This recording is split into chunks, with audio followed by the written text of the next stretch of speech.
country this weekend. Our cameras were there, and in a mini monologue tonight, I will expose how deep and psychotic this Trump hate has become. All that. And conservative political commentator Tommy Lahren gets the final word on the program tonight as we continue on this busy breaking Monday news edition. For decades, Washington has allowed other nations to wipe out millions of American jobs through unfair trade practices. Wait till you see what's up for you. You are going to be so happy. We will protect our workers, promote our industry, and be proud of our history because we will put America first.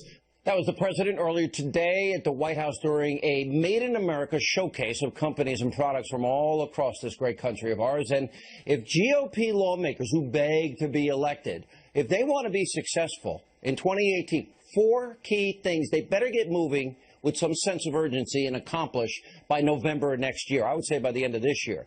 They need to have completed, show they mean they're going to secure the border. At least 300 miles of the border wall need to be built.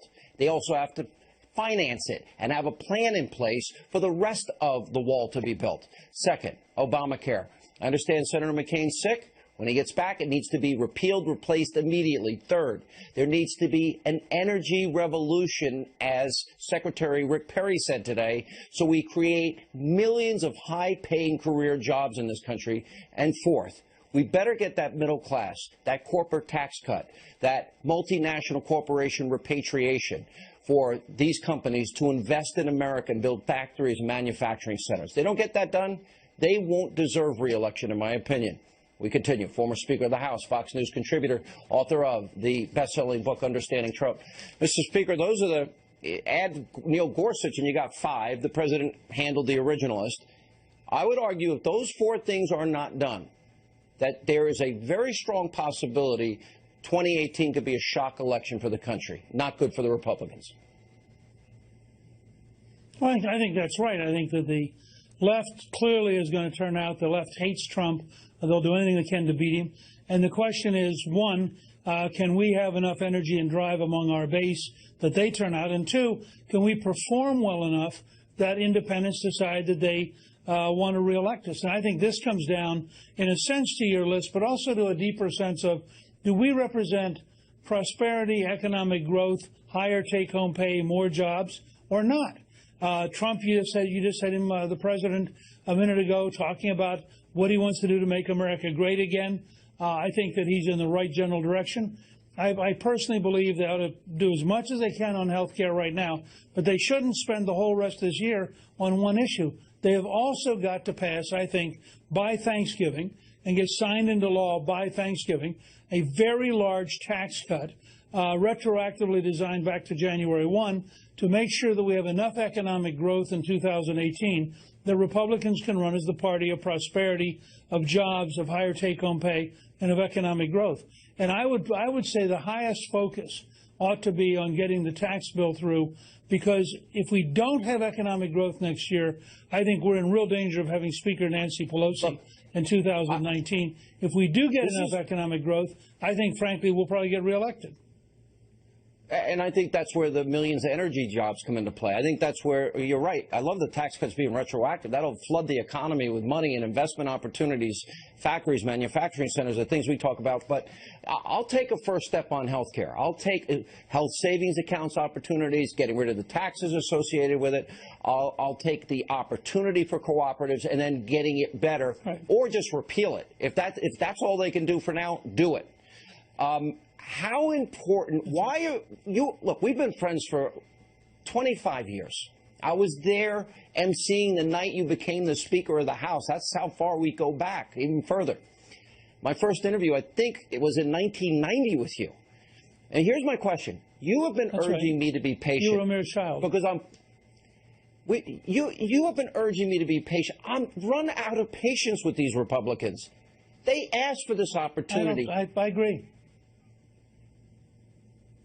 I agree. I surrender. We've had 6 months of patience. It's time to perform. And I agree with you. I think that they have to go to, first of all, you've had 6 months to look at what happened, what worked, what didn't. It's like a football team at halftime. It's like a military operation in the middle of, you got to take steps. You have to learn lessons. I think they've got to figure out how to do things faster, more simply. I like what you just said, frankly, about health care. If you can't pass the gigantic bill, tell me what you can pass. But get something done that starts to move us away from Obamacare. And I think on each of these things, whether it's infrastructure or it's controlling spending or it's reforming the bureaucracy, and by the way, the Veterans Administration is a great success story. I think it ranks second only to conservative judges in terms of how the president is starting to really move the country. Deregulation, big success, moving in the right direction. I met last Thursday with Secretary Zinke of Interior. He has got a great plan, moving in the right direction. Former commander of SEAL Team 6, bringing that kind of tough military approach to it. I see things moving in the right direction, but the Congress has got to pick doable things that they can actually get done and not just beat their head against a wall without getting anything done. So I'm on your side now. Okay, it just took you a little longer because you are a more patient person. I'll cede that point back to you. But I will say this. I hope they just heard what you said. They don't get it done. They put their own power in jeopardy. You know, keeping your promises is good politics. Mr. Speaker, good to see you. Thank you. Congrats on the book. When we come back, President Trump's attorney, Jay Sekulow, weighs in. He'll respond to the media finally being forced to talk about the issues we're discussing. Ukrainian election interference, for example, and the phony dossier, and then, of course, the Uranium One deal, and also tonight. Trump, without a question, is more dangerous than Hitler. He has a greater arsenal. He is nuclear armed. He is at the head of a sole superpower. All right, several anti-Trump protests this weekend. Our cameras were there. We have our special Hannity investigation coming up and a mini monologue and get reaction from conservative columnist, our friend Monica Crowley, and all of that, our friend, political commentator, conservative Tommy Lahren gets the final word every night of the program this week, so please stay with us.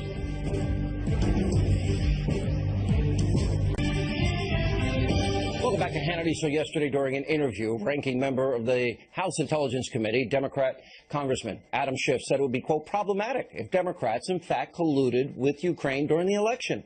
But, of course, he tried to downplay the comparison when talking about possible Russia collusion. Here with reaction, one of President Trump's attorneys, he's the chief counsel for the American Center for Law and Justice, Jay Sekulow. What's fascinating about this, and by the way, you did the 5 Sunday shows. You have my sympathies, appreciation, and apologies. I don't think anybody should have to suffer through all. Oh, it was great. It was like arguing a Supreme Court case every 15 minutes. It was fine. Every 15 minutes, you do it in rapid succession. People don't know that. All right, so you did the 5 Sunday shows. Yeah. You were able, I think, in 4 of the 5, you brought up the Ukrainian issue, which there's far more evidence of, and even now Adam Schiff is forced to cover it because it's worse, isn't it, than anything that has been alleged about Trump. Well, what does it establish? I mean, this is what I've been arguing on the Sunday shows and what I've been talking about for a week. So you have this transaction going on with the Ukrainians and the operatives from the DNC.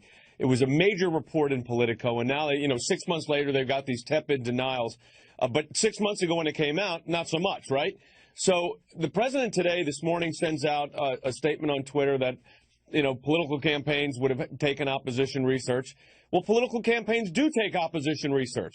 And there's a perfect example of it. I mean, and not only was it opposition research, but there were setups regarding media questions to be asked to go after then the Republican nominee for president, Donald Trump, to go after his political campaign operation. So when you look at what was actually going on, it's much deeper, right? And Chalupa finally, it wasn't today, it was Friday, she gives this statement to CNN. She won't respond to us. But otherwise, she lets the article go the whole time. From what I've seen, I saw no other quotes from her. We're begging her to come on this program.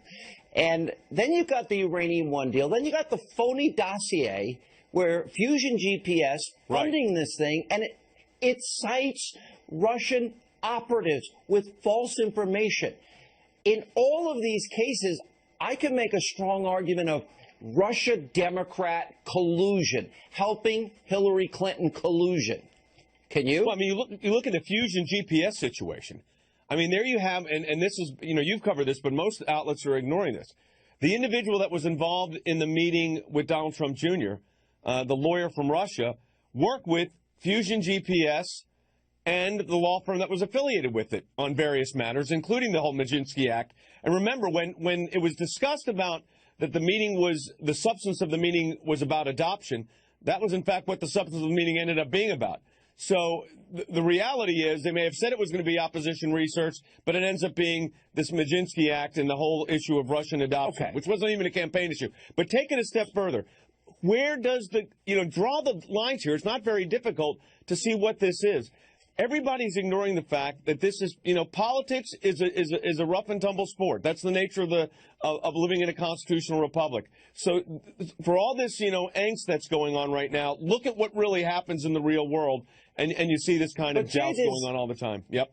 Look, I expect the establishment to destroy Trump media. I have no expectations. They're 24 hours a day. It's the same nonsense. And it's only we're forcing this story because the facts are so damning. But now they've opened up the door. Now we've got the dossier. Now you got Ukraine. And now the Uranium One deal takes on far more importance than ever before if they really care about the truth, if they really care about other countries' outside influence of our elections.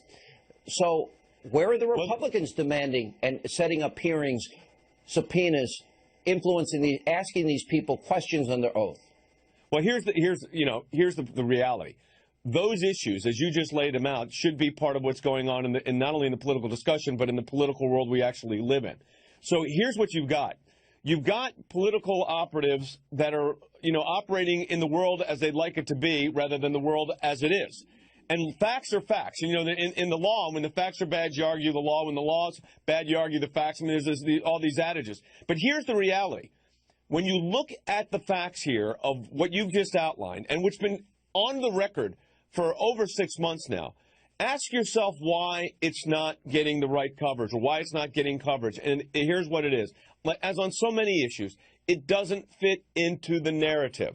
It doesn't fit into the real narrative. You could go back and look at what was going on during the Iran negotiations, the so-called negotiations with Iran and this, reset with the Russians, and all of these issues. It doesn't fit into a narrative, therefore it's not covered. Fortunately, you're covering it, but the reality is that if it doesn't fit into a particular narrative of the media, and look, I did, as you said, Sean, I did 5 of them yesterday, and it was amazing to me to see both the inconsistency and the consistency of what they're trying to get you to say versus what you're actually saying and what's the real issue. So what are the real issues here? Are the American people seeing through and understanding that facts are facts? And you know what? I think the American people really do get it, much more than what goes on inside the Beltway. I'm glad to see that the alt-left media, the destroy Trump establishment media, that now is going to have to deal with these issues whether they want to or not. That's a little progress. We're going to keep pounding it till they get it right. Jay Sekulow, thank you for being with us. And up next on this busy, breaking Monday news edition of Hannity. He's nothing but a con artist and a liar, and he's not a businessman. All right, this past weekend, liberal anti-Trump protesters gathered in multiple cities across the country. Most don't even know why they were protesting, and we have the proof. And the turnout is pretty small. I've got a mini monologue for them and the establishment media. Monica Crowley joins us, and also tonight. Let's make the GOP work again. And yes, let's absolutely start with the border wall. For every hour our Republican representatives sit around and talk about this, thousands more illegal immigrants and who knows what else pour into our country. Conservative political commentator Tomi Lahren gets the final word every night this week, and that and more as Hannity continues straight ahead. Welcome back to Hannity. So over the weekend, so-called anti-fascist activists organized what they hope would be huge